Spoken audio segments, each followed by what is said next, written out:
Hi, everybody. This is Josh Jalinski, the Financial Quarterback, and we're being joined by a good friend and buddy of the broadcast, Steve Blumenthal, talking about his latest On My Radar, which I thought was your best On My Radar I've read in a while.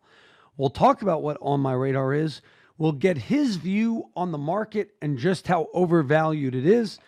But before we begin, Steve, describe your background for listeners who are new to you and your work. Oh, wow. Thank you, Josh. Thanks for having me on. It's great to see you again. I am an investment advisor. I began my career in 1984 with Merrill Lynch Institutional. I was on an options arbitrage desk, stayed at Merrill when they closed the institutional office in Philly, moved it to New York. I stayed in Philly and built up an advisory business. We are a multifamily office structure. We also service other independent advisors. Where we do a lot of their back office engine trading, billing, that sort of thing. Wonderful. And you also now work with good buddy John Malden too. And John's a part. So how's that going?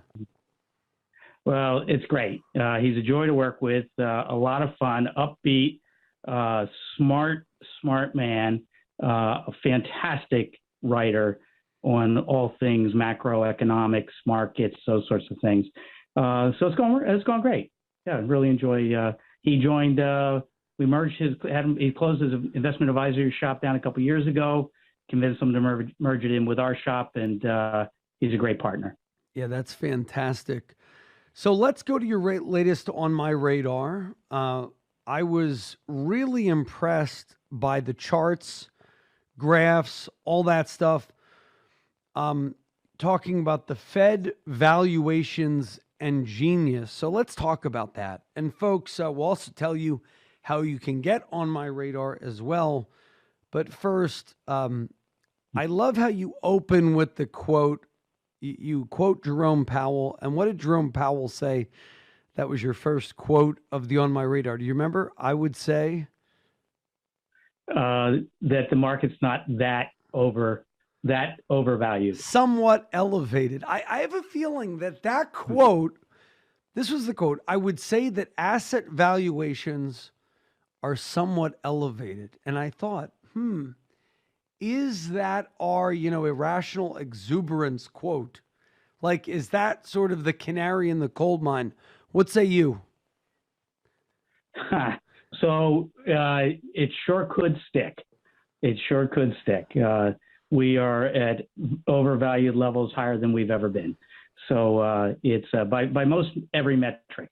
And what's fueling things are Fed creating a massive amount of liquidity that has found its way into equities with zero interest rates, ag bond funds at 2%, 10-year treasuries at 1.5. It just won't work. And so in the what else am I going to do category, investors have raised money into equities and bid up prices to the highest level in history. So I think that quote will come back and bite them. Yeah, I do too. It seems like one of those ominous quotes too, like this will be around forever.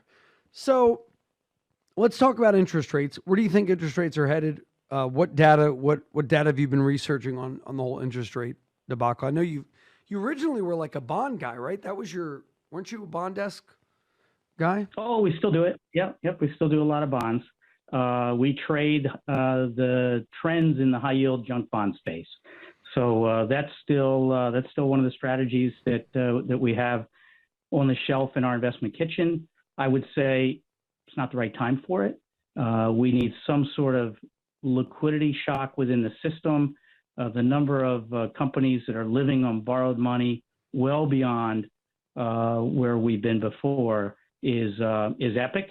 The credit quality is the poorest it's been in history. And so when we have the next liquidity crisis, there's going to be a lot of companies going out of business, let's say defaulting on their debt and running risk of going out of business. But we still do that. Where are interest rates going? I'll give you a couple of thoughts on that.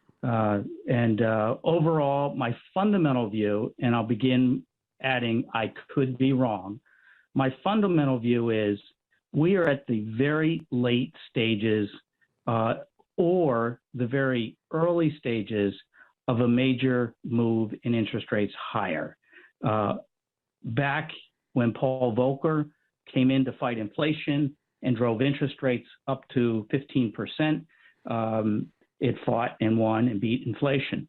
We are completely at the opposite end, where the Fed has been giving and giving and giving the liquidity into the system like never before. And we have not only interest rates that are very, very low. The Fed's still stuck at zero interest rate policy, 10-year at 1.5%. You factor inflation in, we're negative real rates in a big way. Just haven't been here before. And it's not just here, it's pretty much everywhere. So my view is, in the end, there will be inflation. And I've been saying that and writing about that for a couple of years, and we are finally seeing it in the last 6 months. Transitory is no longer a common word used by Powell. So inflation's here, it's painful, and it's not yet under control. So I'll give you two things. My fundamental view is ultimately interest rates are moving higher. In the near term, the fact that the bond market has responded in the face of the Fed eliminating the Fed purchases of $120 billion a month by March 15th and beginning to raise interest rates, to their word, 3 times in 2022. I don't think they're going to be able to do that. So I think near term, we're going to have one more shot lower in interest rates. I'm looking to refinance a mortgage and have been for a second or third time on this way down. But ultimately, maybe the 10-year can get down to 1%, but ultimately we're going to be looking at much higher rates, and I would say 2023 to 2024 in that period. Because what I think will happen is, I think we're going into this inflation shock certainly slow things down. Before the Omicron variant, we've been slowing globally. China's been a major engine. China's clearly in reverse, cracking down. The real estate market there is in crisis, and they've been an engine to global growth. So I actually think we're going to go to a global slowdown over the course of the next 6 months. One more shot down in interest rates is my view. And then I think rates are moving higher because next summer, I suspect that if we do have a big down in the market and we do have a big slowdown globally in equities, when we're priced to peak perfection and overvaluation, that's going to be a tough situation. So to see the market go down 30% by next summer, I think is a possibility. And if I'm right and that happens, the Fed is going to come in with big guns a-blazing, probably bigger than before. And that liquidity will be one more push higher for the equity market. So I don't believe the bull market is over. I think 2023, 2024 would be a good guess. So with all that said, my favorite indicator for bonds is what I call the Zweig bond model, named after the great Marty Zweig. And years ago, in his friendship and work with Ned Davis Research, Ned Davis, they created a bond indicator called the Zweig bond model. And a lot of years ago, I had Ned and his team repurpose it, recreate it, bring that forward. And so I follow it. It's been right and helped me over the years many, many times. And it's been bullish, meaning interest rates are heading lower. It's still in a buy signal for lower interest rates, but higher bond prices. And I like that it's matching my current short-term view, but both could be wrong. Now, your friend, you write about this in your latest On My Radar, your friend David Rosenberg says they're not going to raise rates next year. Would you agree with that? I think it's a good chance. I think it's a good chance he's right. You have every time the Fed has attempted to exit this stimulation that they brought, the markets responded very poorly. The last time this happened was in December of 2018, going into that period of time. The Fed had been tapering, raising interest rates. And then the famous taper tantrum, and Fed pivoted just for Powell pivoted right before Christmas, and then the market rallied. The market was down 20%. We're in a deeper trap than we were then. Inflation was not an issue to the degree that it is here. You could argue that the employment numbers are in a good place and the inflation numbers are well above 2%. The Fed is kind of stuck. So I believe that any attempt to taper just because of the debt load, we owe so much. You raise interest rates, that slows an economy in a big way. And I just think the Fed is stuck. Well, folks, when we return, we'll be asking Steve Blumenthal of CMGwealth.com about his take on, he wrote about this on Chamath's idea of venture capital. That was a pretty exciting read. Also, what are some of his favorite indicator, the famous Warren Buffett indicator? What does that tell about the market? And more. This is Josh Jalinski, the Financial Quarterback. And call us 888-988-JOSH, 888-988-5674 for your free Income for Life blueprint, 888-988-JOSH. And check out, Steve, where can people learn more about your work? Well, on our website, it's cmgwealth.com. And at the bottom of the homepage, there's a sign up for On My Radar. So the letter's free. We send it to about 50,000 readers. And we talk about, and I often show my favorite indicators in there. Yeah, and it's a fantastic read every week. So, folks, give us a call, 888-988-JOSH, 888-988-5674 for your year-end review or New Year, New You review. Give us a call, 888-988-JOSH. We'll be back after these messages. And we're back. This is Josh Jalinski, the Financial Quarterback, with Steve Blumenthal of On My Radar, all-around great guy in the world of money management, talking about valuations and some of his favorite indicators. So every week you go into your indicators and On My Radar. You did a lot of charts on this On My Radar, this past one. What is your favorite indicator that you're watching right now to figure out where the stock market's headed? We talked about the bond market. I guess the Zweig bond model is your favorite one of the bond market. Where are you seeing, what is your favorite indicator of where stocks are headed?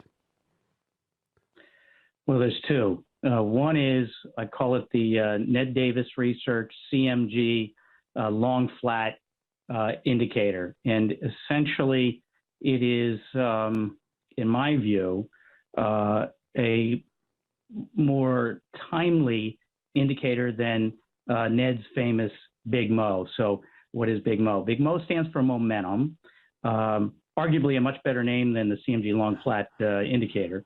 But both, what they do is they look at what's something called market breadth. So we're looking at how many stocks are going up versus how many stocks are going down, kind of the rate of the move, the pace of the move. So there's a number of indicators. In case of ours, we look at 24 sub-industry sectors. And think of it this way. When markets are healthy, most equities are participating in that rally. You've got broad, almost like an army on the field going into battle. You have 100 soldiers or 500 soldiers, and they're going into battle. And if you lose half the soldiers, your chance of winning that battle becomes more difficult. Same with equities. Equity is actually a great leading economic indicator.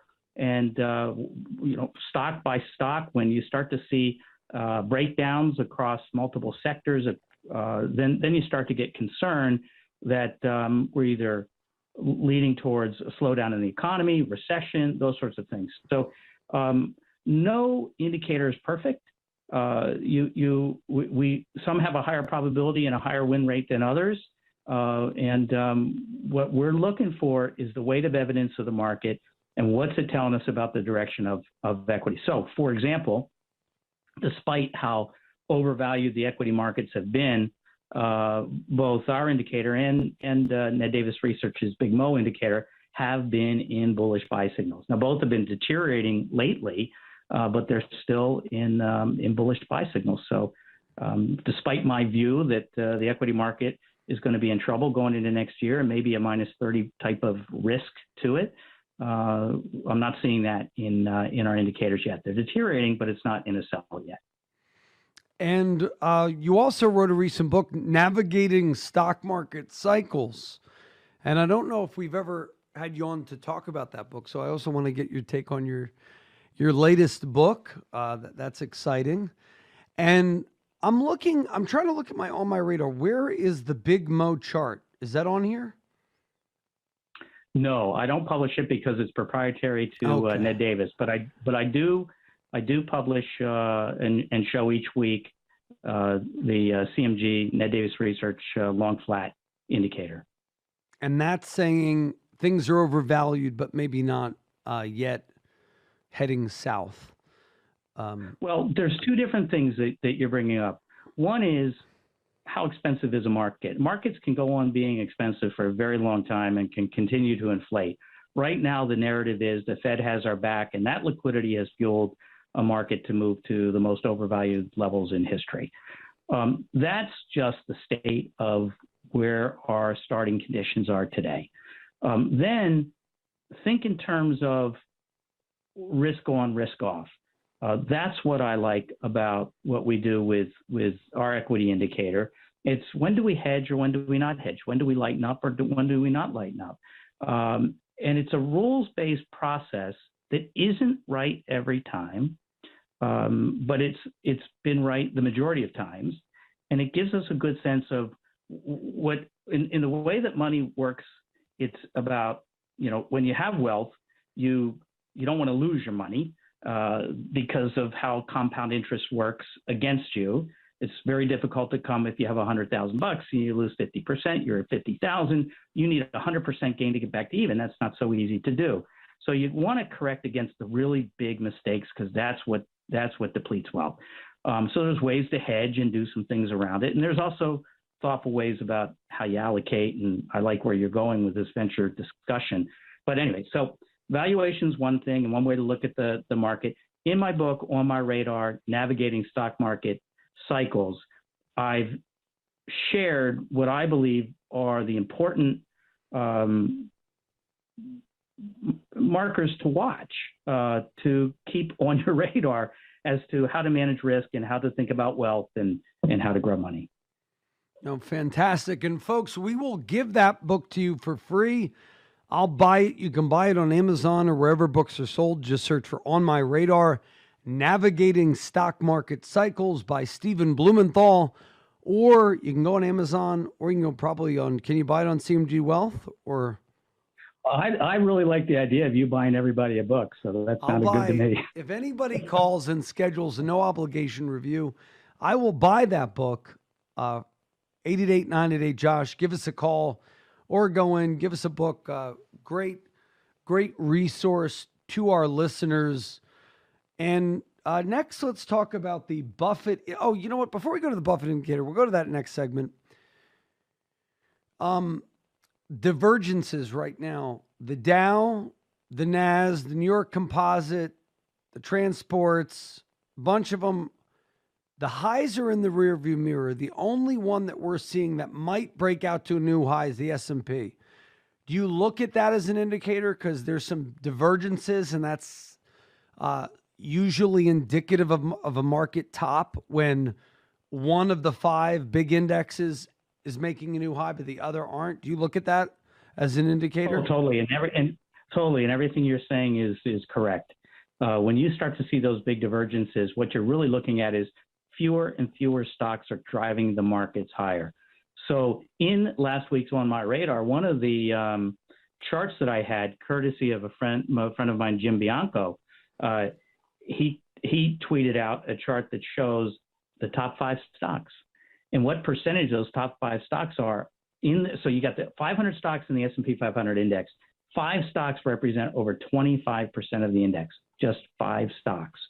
And they're driving the bulk of the returns. And they're the FANG stocks. Yeah, and I remember so everybody is so heavily concentrated into just a few names. And then you start to worry. And I think one time I approached you and I said, Could you get your guy to do Fang Mant or Fang Man? Do you remember this? Yes. We yes, did Facebook, Amazon, Apple, Netflix, Google, Microsoft, Apple, NVIDIA, Fang Man. And I believe that was like that's been something like 50% of the gains since like 2016. It's been crazy. Yeah. And if you throw Fang Mant, you throw Tesla in there, that may be like 60 or 70% of the gains. I really haven't evaluated that since we talked about it years ago. That's got to be, those like 9 to 10 stocks have to be maybe 50% of the gains at least. Because think about it, you know what's sad? So many good companies of old have really not done very well over the last 5-6 years. You know, if you think about IBM, GE, Ford until this, past year, good companies have really been sluggish. AT&T, Verizon, I mean, heavy debt loads. Are you doing any research into that? Like, so the old stodgy, like dividend payers aren't really doing it anymore. That's not a good thing for the economy. What do you think about that? Yeah. Well, I agree with you. We're big believers in high and growing dividend stocks. These are companies that have cultures with histories of rewarding shareholders by increasing dividends. So they pay a high dividend and they increase those dividends every year. But the yield on that portfolio is about 4%. We'd like it a lot better if it was north of 5%, but that's where we are. And value in general, because these are value-oriented companies, has significantly underperformed growth, and growth in general has significantly underperformed just a handful of stocks. So we've got fewer and fewer stocks that are driving the markets higher. At the same time, we've got margin levels at record highs. Margin levels relative to what our country can produce in GDP is at by far the highest level. And the scary part on that is that so many people are concentrated in such few names that are pulling the weight to most things that's why I don't think when we have a correction, it's not going to be 5 or 10%. I think you're going to see a pretty good unwind of risk and defined by massive amounts of leverage in terms of margin debt. So fantastic. Well, that's maybe not a tricky part. Maybe not fantastic, but a good point. So, folks, give us a call, 888-988-JOSH, for the On My Radar Navigating Stock Market Cycles book. Go over to cmgwealth.com, subscribe to an excellent newsletter, On My Radar, by Stephen Blumenthal, who's joining us today, and give us a call during the break, 888-988-JOSH. That's 888-988-JOSH, 888-988-5674. We'll be back after this. And we're back. This is Josh Jalinski, the Financial Quarterback, being joined by Stephen Blumenthal. Are you best-selling author, Stephen Blumenthal, yet? You should be. Well, I did hit it. Yeah, I did with Amazon. Yeah, I did hit it with Amazon. Good job. Amazon bestseller, Stephen Blumenthal, On My Radar, Navigating Stock Market Cycles. You can get it on Amazon, wherever books are sold, or I'll buy it for you, 888-988-JOSH. So let's talk about the Buffett Indicator. First, what is the Buffett Indicator? I always like your hamburger story, and I think it's always good to tell. So go ahead. Okay. All right. Well, it's really Warren's hamburger story and not mine, but I love it too. So the Buffett Indicator looks at the total stock market capitalization. So that is every share, every publicly traded share of every stock times that stock's price. And you add that all together and you get the total stock market cap, the size of the market. And then when you look at that size of the market as a valuation and you compare it to what our country can produce as a whole, then you get a ratio. And that ratio is at the highest level in history. And the way that Warren Buffett described it, he said, stock market cap, total size of the market, relative to GDP is his favorite valuation indicator. And he explained it kind of like hamburgers. He said in the Buffett family, they love hamburgers. When hamburger meat goes down in price, they can buy a lot more for their money. And they sing the hallelujah chorus in the family because they love hamburgers. But when it goes up in price, hamburger meat goes up in price, they weep because they can't get as much for their money. He doesn't understand why people don't look at the stock market the same way. You just don't get the great return. What I didn't show in that last on my radar, but I've shown in past ones, is that the level of valuation, it doesn't give us really any indication of what the market's going to do or when the cycle is going to peak and we move from bull market to bear market. But what it does do very well is gives us a good indication of what returns are going to be over the next 3, 5, 7, 9, 10 years. And for the first time in following this in a very long period of time, those returns are projected to be negative out every one of those periods, 3 years, 5 years, 7 years. So, along the way to flat returns, it doesn't mean that people can't do well. It just means when the hamburger meat's really super expensive, I think it's a good time to hedge or de-risk a little bit and then be in a position to take advantage of the unwind that margin creates and the volatility when margin unwinds it creates. And the reason markets V-bottom is that it's that unwinding and forced selling by brokerage firms and forcing people out of positions, and would-be buyers back away, and you get this vacuum. So you want to be in a position to buy the hamburger meat when it's on sale. Your returns are going to be better, and they're not going to be as good when they're up high like they are right now. You mentioned hedging. How are you hedging? What are you seeing as a good value right now when interest rates are near record lows and, looking like we're headed on an uptrend in interest rates, maybe not next year, maybe the year after. So bonds maybe aren't a good value. Stocks maybe aren't a good value. Like where is the opportunity? Well, if you have the knowledge to be able to understand option contracts, puts and calls, you can buy a put that will, think of it like buying insurance on your house. You're buying insurance on your stock position. And you can buy a put, and it can protect you if the market dislocates. But there's an expense to doing that, and you have to do it in a disciplined way. So there's much to learn about how to do this. Fortunately, there are experts out there that do this. The way that the ETF market has evolved, I have a couple favorites that we utilize in our portfolio, and not a recommendation specifically for anybody because I don't know what your personal situation is. But there are ETFs that have hedge components built into it. One of them is a total stock market. We like the diversification in owning it. They own the total U.S. stock market. And there's an experienced options risk manager inside of the ETF who does the put buying for you. So I like something like that a lot, absent the ability to do it yourself. Fantastic. Any other values you're seeing right now? Do you like gold? Do you like silver? Do you like whatever? We're bullish on gold. We, believe it or not, are down to 2 crypto hedge funds that we like. We know we need to have some of that technology in our portfolios, a couple percent or at least.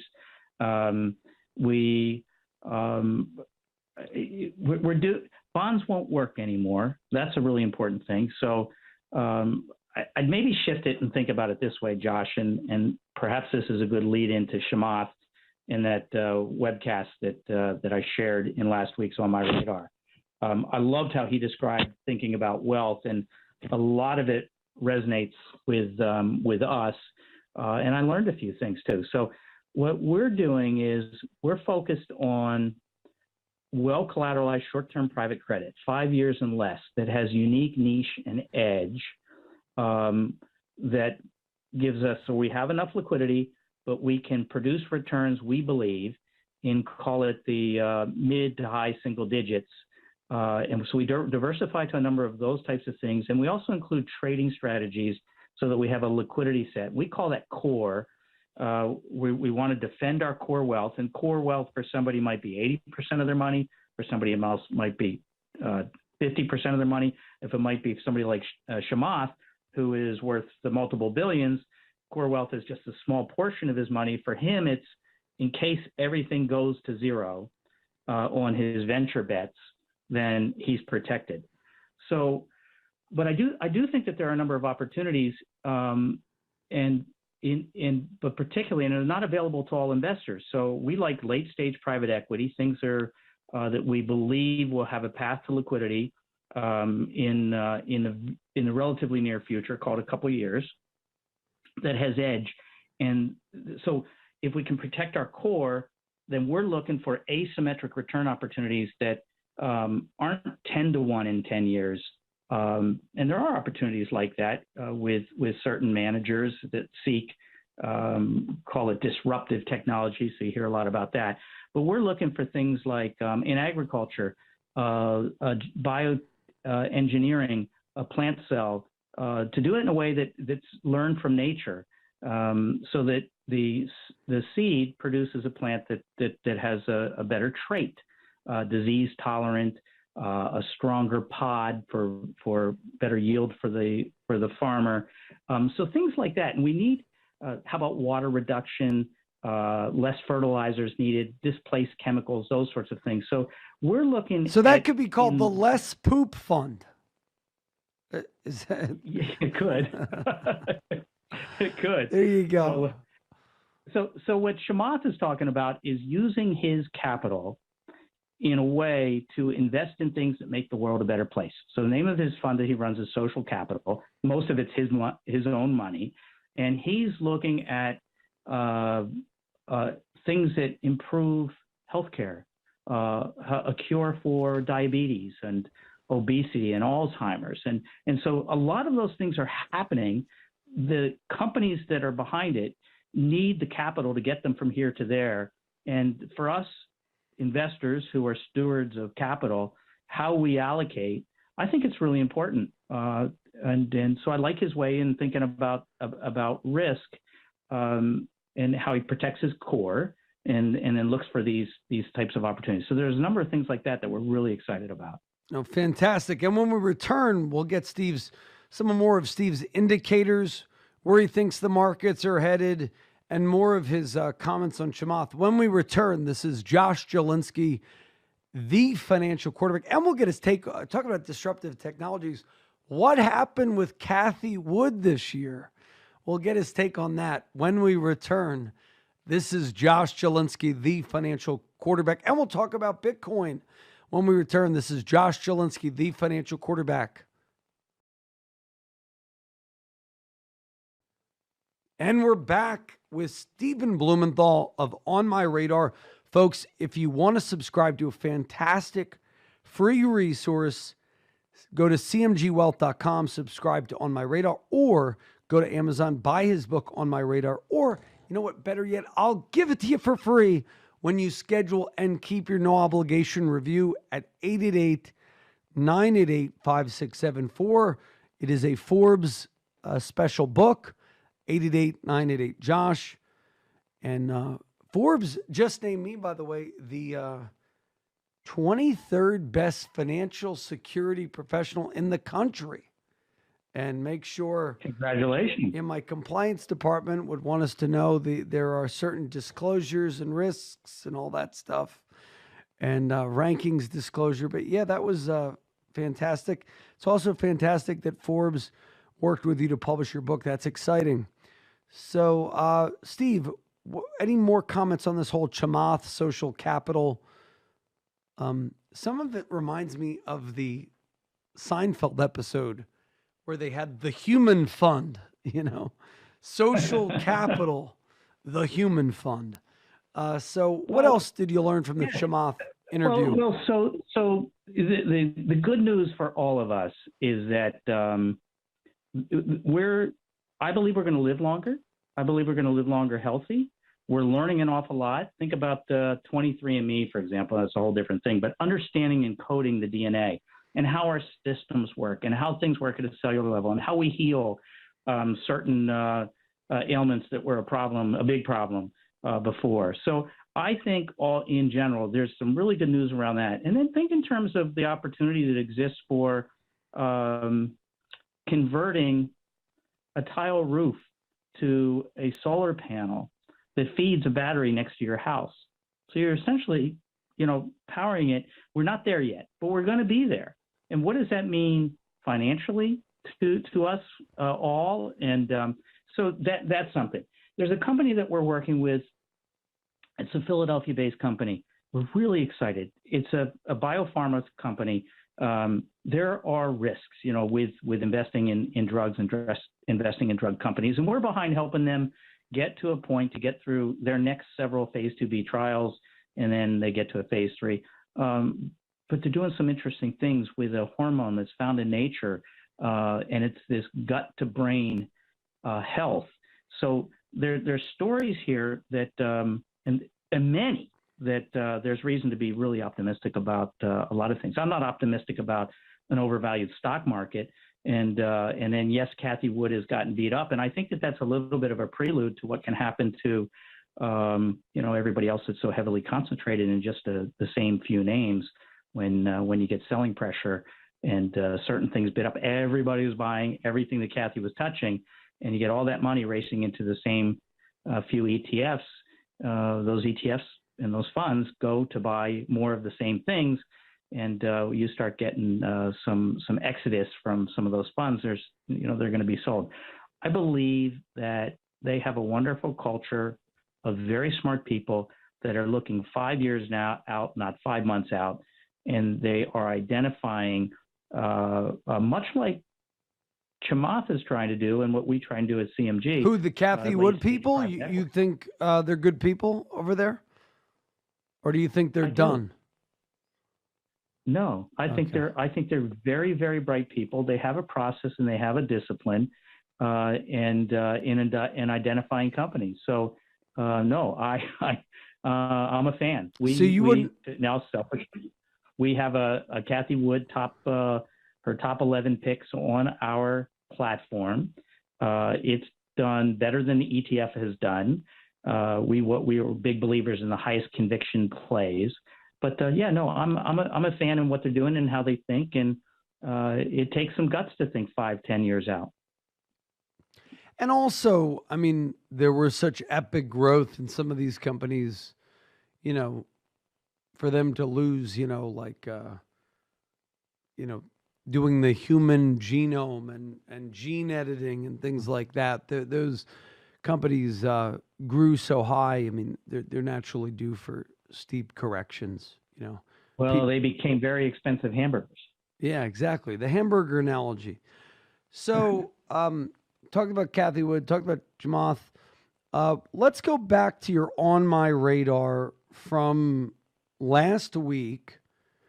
You have various indicator price to sales. Oh, here's the thing you made me think about. Jeremy Grantham, the 3, the 5, the 10-year. He always talks about the 10-year thing. I remember him telling, though, some of these indicators, though, are wrong. Like, how do you navigate? So Grantham was a genius, right? Everybody said, oh, he was great. He was saying forward prospect for 10-year returns were very bad years ago, and then it ended up being that he was wrong. How do you wade through all these indicators? Like, who do you listen to? Who do you not listen to? I mean, Grantham was famous for being right on indicators. In the last few years, he's been wrong. Like, how do you weigh that as an investor? Yeah. I go back to none of these are perfect, but what we can do is get a good sense of when risk is highest and return is least, and when risk is least and return is the most. The problem is, so none of them are perfect, and so you don't want to put all your bets on one process. You diversify trading managers like you would diversify stocks. You don't want to put it all on one thing. So it's a question about what the goals, needs, time horizon of your wealth is, and how do you protect the core, in our view, and then what do you do with what we call the explore side? What sort of investments are you looking at there that give? But who cares what happens to the market? Is the field the challenge with what Chamath is doing and any private equity investor is doing is that it takes a lot of courage because the amount of information and the level of risk is so high when you're beginning that investment. But if you're going into an investment that is disrupting a major market, that the amount of money that they're seeking to capture is that potential market they're going after, diabetes, obesity, Alzheimer's, is so big, and you put 2% of your money into something like that, and it turns out to be a zero, then you're down 2% that year on that part of your risk budget. But if it does what you think it can do, it's a total game changer. So, we just have a different way of, we can look at the equity markets and yes, we have money in the markets ourselves. We have a lot of investors that have a lot of wealth in the market. We just think that there's a good way to play more defense at times and play more offense. You don't have to be perfect, and none of these are perfect.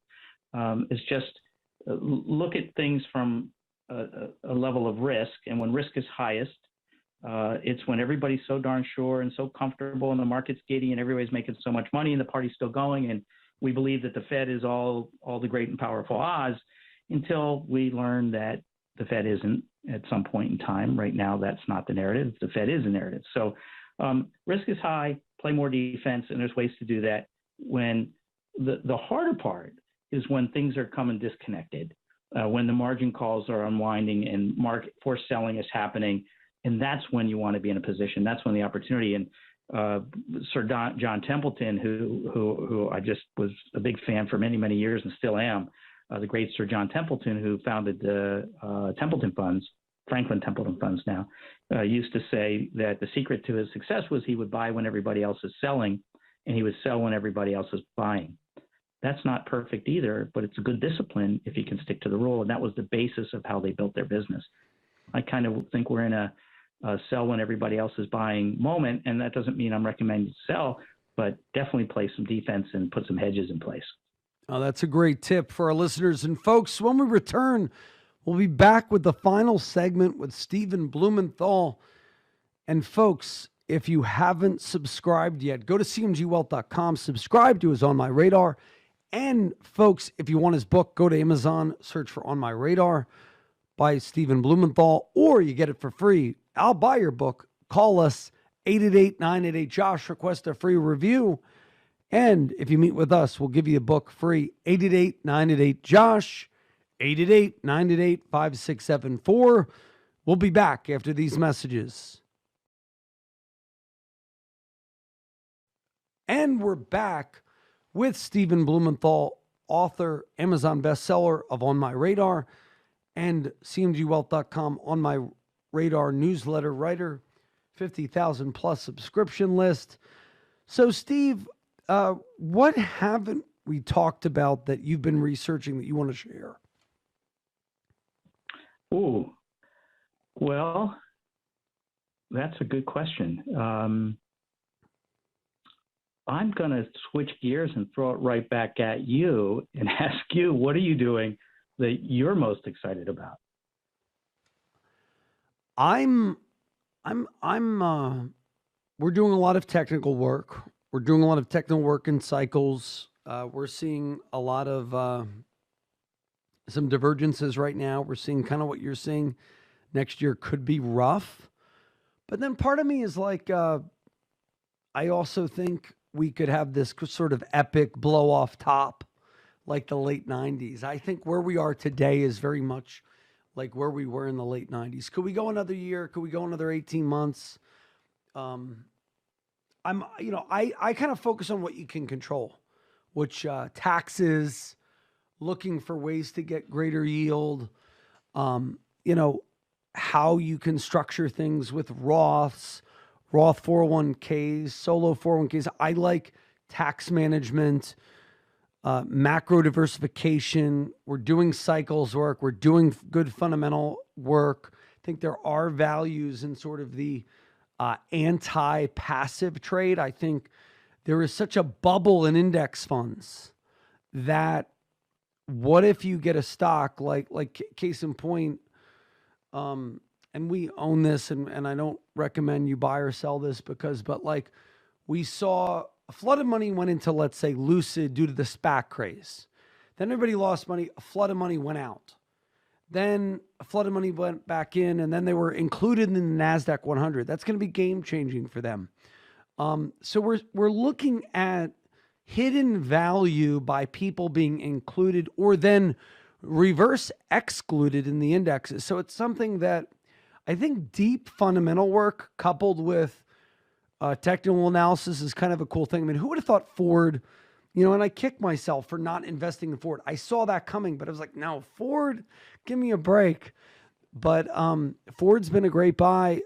We didn't, where Lucid was a good example of us getting in. Ford was a bad example. I didn't get in.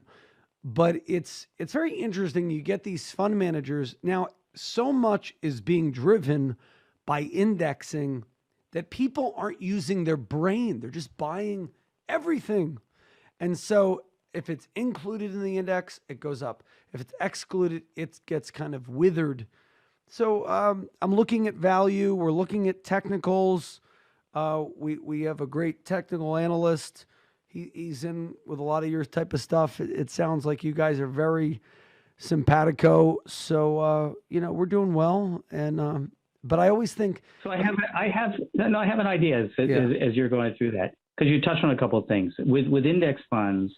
The hidden, what's going on beneath the surface is that most index funds, index mutual funds, index managed accounts are tied to, let's say it's the S&P 500, for example, but it happens with the NASDAQ and the Russell.